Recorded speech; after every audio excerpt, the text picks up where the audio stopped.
Olá, meu nome é Eduardo Starosta e esse é o canal Fora de Curva. 30 de maio é hoje. Antes da gente falar sobre economia, vou falar da noite passada. Um frio aqui em Porto Alegre, gente, de 3 graus centígrados. Sensação térmica. Realmente foi, como falam os gaúchos, um frio de ranguear Cusco. Mas vamos para o nosso trabalho agora. Tem novidades muito interessantes em termos do desemprego do Brasil. O IBGE chama de desocupação, mas vamos falar como todo mundo diz. Taxa de desemprego do Brasil caiu para 10,5% no trimestre envolvendo os meses de fevereiro, março e abril. Ontem, no que vem por aí, eu coloquei essa questão de desemprego, eu previ uma pequena queda. Ela foi bem maior do que eu entendia que seria razoável. Olha só, de 11,1% caiu para 10,5%, ou seja, 0,6 pontos percentuais. E isso, em termos de taxa de desemprego, é sim um número bastante relevante. E no vídeo de ontem, eu tinha antecipado um resultado de queda do desemprego, mas bem mais modesto que esse, eu confesso. Sinal de que a alta de juros ainda não afetou, pelo menos até abril, a economia real, o processo econômico. São vários setores contratando, especialmente a indústria, como nós vamos ver daqui a pouquinho. Mas isso é o óbvio, todo mundo está falando, vão ver os jornais, eles vão dizer: o desemprego surpreendeu, a queda foi maior que a esperada. Tudo bem, mas vamos sair um pouquinho fora dessa curva aí? Vamos melhorar o nosso contexto de visão a respeito do que aconteceu no prazo mais curto que nós temos? O IBGE, quando realiza a PNAD, Pesquisa Nacional de Amostras por Domicílio, e calcula a taxa de desocupação no Brasil, faz uma média trimestral. Então, nós estamos falando desses 10,5% que correspondem ao trimestre de fevereiro, março e abril. Mas como será que foi o comportamento só de abril? Eles não divulgam isso, mas aqui nós podemos divulgar. Como? Olha só, em fevereiro e em março, o desemprego ficou mais ou menos estável entre 11,1% e 11,2%. Se nós sabíamos que esses 2 meses ficaram mais ou menos nesses patamares muito parecidos, eu fiz uma média, já que um mês deu 11,1%, o outro deu 11,2%, a média entre os 2 meses fica 11,15%. Eu sabendo disso, fazendo proporcionalmente, eu vou descobrir o quê? Que o desemprego individual, desemprego isolado de abril, ficou em 9,2%, pessoal. Outra coisa muito interessante, publicada nesse estudo do IBGE, que ninguém está dando muita bola. No trimestre envolvendo novembro, dezembro e janeiro de 2022, o Brasil tinha 95.428.000 pessoas ocupadas na semana em que eles fizeram a pesquisa. Passou no trimestre de fevereiro, março e abril de 2022 para 96.512.000, ou seja, uma alta de 1.084.000 postos de trabalho. É realmente um progresso bastante significativo. Lógico que nós temos que dar o desconto disso aí em relação a dezembro, porque em dezembro normalmente cai muito emprego, é sazonal isso, e ficou contabilizado no trimestre anterior que eu estou comparando. Mas se a nossa base comparativa, para ser homogênea, for o mesmo período de 2021, ou seja, fevereiro, março e abril de 2021, o que vai acontecer? Segundo essa pesquisa, são 9 milhões de pessoas empregadas a mais agora nesse último trimestre. Isso é um resultado evidentemente influenciado pelo grande desemprego da pandemia, mas revela sim uma forte recuperação da economia brasileira, pelo menos nesse item que é o mais fundamental. E daí vão falar que o emprego informal está crescendo. Não, não é emprego formal, gente, é emprego formal mesmo.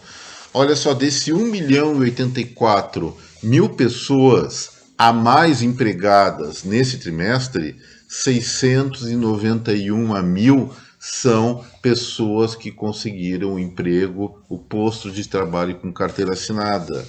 Sem carteira assinada, 91.000. E o mais interessante de tudo é que houve um aumento de 110 mil novos empregadores. Ou seja, é um contingente bastante relevante que abriu ou reabriu seu negócio que tinha fechado antes e está começando a contratar. Isso é um cenário, pelo menos no curtíssimo prazo, bastante positivo para a economia brasileira e nós não podemos negar. Então, gente, o que nós podemos dizer em resumo a respeito disso? Na minha opinião, o emprego é um dos indicadores de curto prazo que melhor revela a temperatura de uma economia. E se ele está crescendo e dessa maneira bastante acima do esperado, temos a perspectiva de colher, já que é uma questão do passado, muito bons resultados em abril, já que esse é o último mês desse trimestre contabilizado pela PNAD. Repetindo, fevereiro, março e abril. Sendo que, como eu mostrei antes no gráfico, foi em abril que o indicador destoou positivamente de fevereiro e março. Mas e agora, gente? Até no Fora de Curva de ontem eu comentei que novamente eu ia começar a tratar de maneira mais cuidadosa com a questão do petróleo. Até a semana passada, mesmo com essa guerra de Rússia e Ucrânia, os preços estavam oscilando entre 100 e 110 dólares. E nos últimos dias, esse padrão foi rompido lamentavelmente para cima. Hoje, a cotação do petróleo Brent deve estar fechando por volta dos 118 dólares, 119 dólares o barril. É muito alto. E, evidentemente, essa questão vai pressionar aqui dentro do Brasil, não só sob o ponto de vista da economia, dos custos transacionais, mas também na questão política, já que a Petrobras, sim, ela vai ter que ser forçada a aumentar o preço do diesel se não houver uma reversão bastante rápida desse contexto internacional, sobre o qual nós não temos nenhuma ou praticamente nenhuma ingerência. E aí eu resolvi fazer umas continhas para ver a quantas anda a importação de diesel no Brasil. E olha só o raciocínio que eu cheguei, achei bem interessante, modéstia à parte, mas eu faço questão de dividir ele com vocês. O Brasil, entre janeiro de 2019 e março de 2022, importou mensalmente, em média, 30,6% do diesel que consumiu. Dado número 1. Dado número 2. O preço do diesel importado ele subiu de 45 centavos de dólar em março de 2021 para 75 centavos agora em março de 2022. Uma alta, então, de praticamente 67%, um pouquinho compensada pela valorização do real, mas sim, uma alta bem significativa que pressiona o preço no mercado interno, sem dúvida nenhuma. E continuando o nosso raciocínio, eu peguei os dados do Trademap, porque o sistema de estatísticas de comércio exterior do Brasil está muito complicado, é melhor pegar o internacional mesmo. Olha só, entre abril de 2021 e março de 2022, o gasto total do Brasil com importação de óleo diesel foi de 8,14 bilhões de dólares. É uma pauta interessante aí, né? E aí no meio político, nós várias vezes ouvimos falar que o grande problema nacional é a falta de refinarias. Precisariam de 5 novas refinarias para fazer frente ao consumo, especialmente de diesel no nosso país. E aí vem as denúncias. Essas refinarias estavam em projeto, são obras inacabadas de governos anteriores, enfim. Não vamos entrar nessa seara. Mas eu fiquei com isso na cabeça. Aí vem uma pergunta. Quanto será que custa uma refinaria? Na minha pesquisa em relação a isso, eu achei uma referência interessante. É um pesquisador do Instituto de Estudos Estratégicos de Petróleo, Gás Natural e Biocombustível, o INEP. É o Eduardo Costa Pinto. Ele orçou uma refinaria mais ou menos como custando em torno de 3 bilhões de dólares. Considerando, pessoal, que o Brasil precisa de 5 novas refinarias, eu nem vou pensar naquela questão de retomar as obras inacabadas, vamos imaginar tudo novinho em folha, seria então um gasto de 15 bilhões de dólares. Lógico que uma refinaria não se faz do dia para a noite, tem estimativas que para construir demora de 3 a 8 anos. Eu entendo que já que seja uma obra de construção civil, com algumas especificidades, é claro, Quanto mais dinheiro nós integralizarmos no curto prazo, mais rápido vai ser essa obra. Desde que tenha um bom controle, é claro, e não extrapole orçamentos, como naturalmente aconteceu no Brasil em alguns anos passados. Então nós temos 5 novas plantas necessárias aqui no país, custando esses 15 bilhões de dólares para zerar a dependência nacional de diesel e, evidentemente, de gasolina, que é o que me parece que nós somos exportadores líquidos de gasolina. Só uma coisa que eu quero deixar bem claro: isso não quer dizer que o Brasil não vai ter que comprar petróleo do exterior. Nosso petróleo é considerado pesado e para mistura, para gerar os combustíveis nos padrões que nós usamos, nós precisamos de pelo menos 6% de petróleo leve. Mas 6% frente a 94% é uma importação pequenininha que vale a pena, que não vai incomodar tanto, né? Só para ser tecnicamente mais exato. Então, com 15 bilhões de dólares, nós podemos assumir que dá para construir 5 refinarias. E aí eu nem quis pegar como referência o lucro da Petrobras no primeiro trimestre de 2022, que foi uma coisa absurda. Lembrando, a estatal brasileira foi a que mais lucrou dentre as petrolíferas do mundo, a segunda com maior rentabilidade e a maior empresa do Brasil também em termos de lucro bruto. Então, falta de dinheiro, falta de lucro eles não têm. Mas, pegando só os dividendos distribuídos pela Petrobras em 2021, quanto foi? Eu fiz o cálculo transformando o valor em real pela cotação mais ou menos dessa semana do dólar, em torno de R$ 4,75. Aí, gente, os dividendos distribuídos pela Petrobras a seus acionistas, da qual o próprio governo, direto ou indiretamente, é maior acionista, deu nada menos do que 21,3 bilhões de dólares. Com isso dá para construir 7 refinarias só com os dividendos de um ano. E ainda sobra um troquinho aí que pode vir para o meu bolso, 300 milhões de dólares, alguém quer? Trocadinho para a Petrobras, né?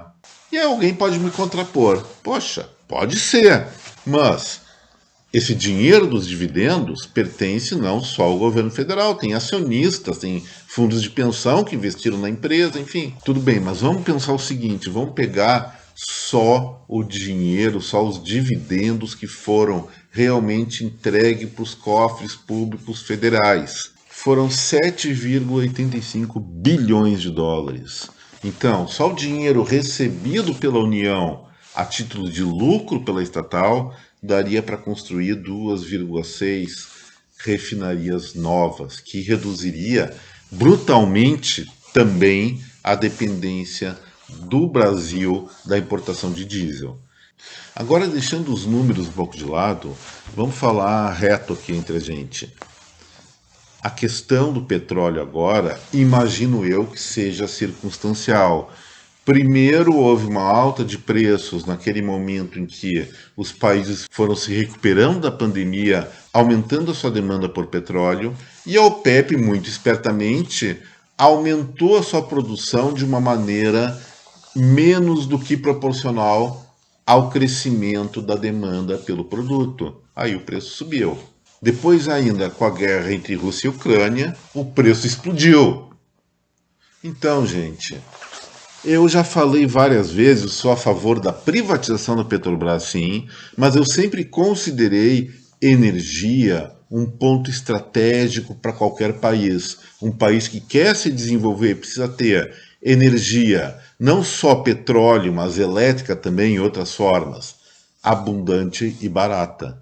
Evidentemente, as empresas não podem operar no vermelho, mas sim, tem que ter fartura e tendo fartura tem competitividade, daí o preço no mercado se ajusta. Mas olha só, nós temos o potencial de, a partir do nosso petróleo, fazer 96% dos combustíveis que nós precisamos. Lembrando aqueles 4, 6%, não me lembro agora, que necessita de uma mistura de petróleo leve. Sabendo que só um ano de lucro da estatal dá e sobra para construir toda a infraestrutura necessária para eliminar essa deficiência de fornecimento que nos torna dependente de oscilações externas do mercado, gente, é um negócio que tem que ser feito. Inclusive, eu andei pesquisando mais, eu achei uma reportagem na Biodiesel BR, um portal da internet, que trata exatamente da questão dos combustíveis, mais dedicado pelo próprio nome do site ao diesel, né? E aí tem uma matéria sobre a Americana Oil Group, que estava disposta, já que isso aí foi lá em meados de 2020, julho de 2020, para ser mais exato, estava disposta a investir 2 bilhões de dólares para construir 6 refinarias no Brasil.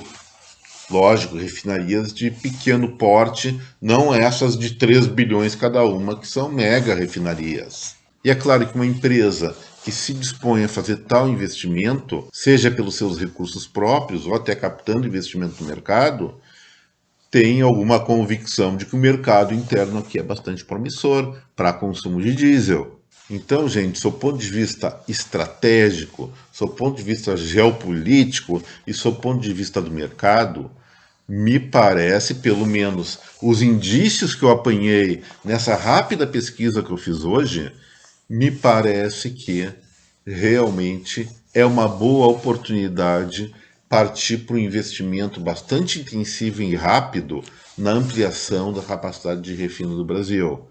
Dei o exemplo com a Petrobras, mas eu iria mais longe. Será que não é mais interessante disponibilizar, como já propus uma vez, recursos específicos de financiamento para o BNDES, para que o Banco Nacional de Desenvolvimento Econômico e Social repasse a título de empréstimo, é claro, esses montantes para investidores consistentes que queiram investir no mercado de petróleo? Olha que se isso aí for feito, pode vir a ser uma iniciativa que pode melhorar muito a infraestrutura nacional no fornecimento de combustíveis, que, como eu falei, é fundamental para o desenvolvimento. E para finalizar o Fora de Curva de hoje, pessoal, ontem saiu uma notícia de que um francês, meio maluco, meio debochado, só querendo aparecer, se disfarçou, entrou no Museu do Louvre em Paris, de cadeira de roda, só para ter o prazer de atirar uma torta na cara no quadro da Mona Lisa. O cara acabou só sendo expulso de lá, não deu grandes tretas. Talvez ele leve para casa a memória. Atirei uma torta na cara da Mona Lisa. Até parece interessante, né?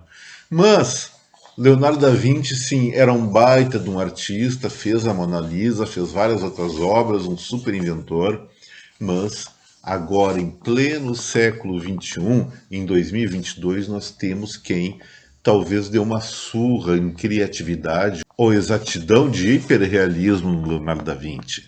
Olha só o que aconteceu no Quênia, na cidade de Kiangwa. A polícia ambiental de lá recebeu um telefonema dizendo que tinha um leão solto apavorando as pessoas e que ele estaria escondido atrás de uma cerca viva. Daí foram lá com todo cuidado, redes tranquilizantes e o leão parado só encarando eles bem assim, ó. Eu não tenho cara de leão, sei lá, eu acho que eu não tenho cara de leão, mas estava encarando eles quieto, concentrado, de olho aberto, não piscava, meteu medo dos guardas florestais. Eles tacaram dardo pro bicho dormir, não dormia, ficava quietinho. E ficava quietinho demais, pô. Se alguém recebe um dardo, pelo menos tem que reagir, fazer um reflexo, ou ter dor. Foram ver, pessoal, vou mostrar a foto para vocês. Não era um leão, era uma bolsa para carregar compras de supermercado e enganou a polícia ambiental de um dos países mais experientes do mundo em tratar leão, que é o Quênia. Comparem aí, na minha frente, a foto onde mostra o então leão escondido e depois quem era o cara, na verdade. Imagina só. A polícia ambiental foi apavorada por uma sacolinha de compras. Será que a gente não tem questões similares aqui no nosso Brasil? E com essa, gente, o Fora de Curva de hoje fica por aqui. Espero que vocês tenham gostado desse vídeo. Se inscrevam no canal, que o canal está começando a crescer de uma maneira bastante legal. Eu quero vocês junto nisso. E não se esqueçam, botão no like, compartilhem esse vídeo. Então, gente, eu deixo para vocês um forte abraço em cada um. Muito obrigado pela atenção. Até breve. Tchau.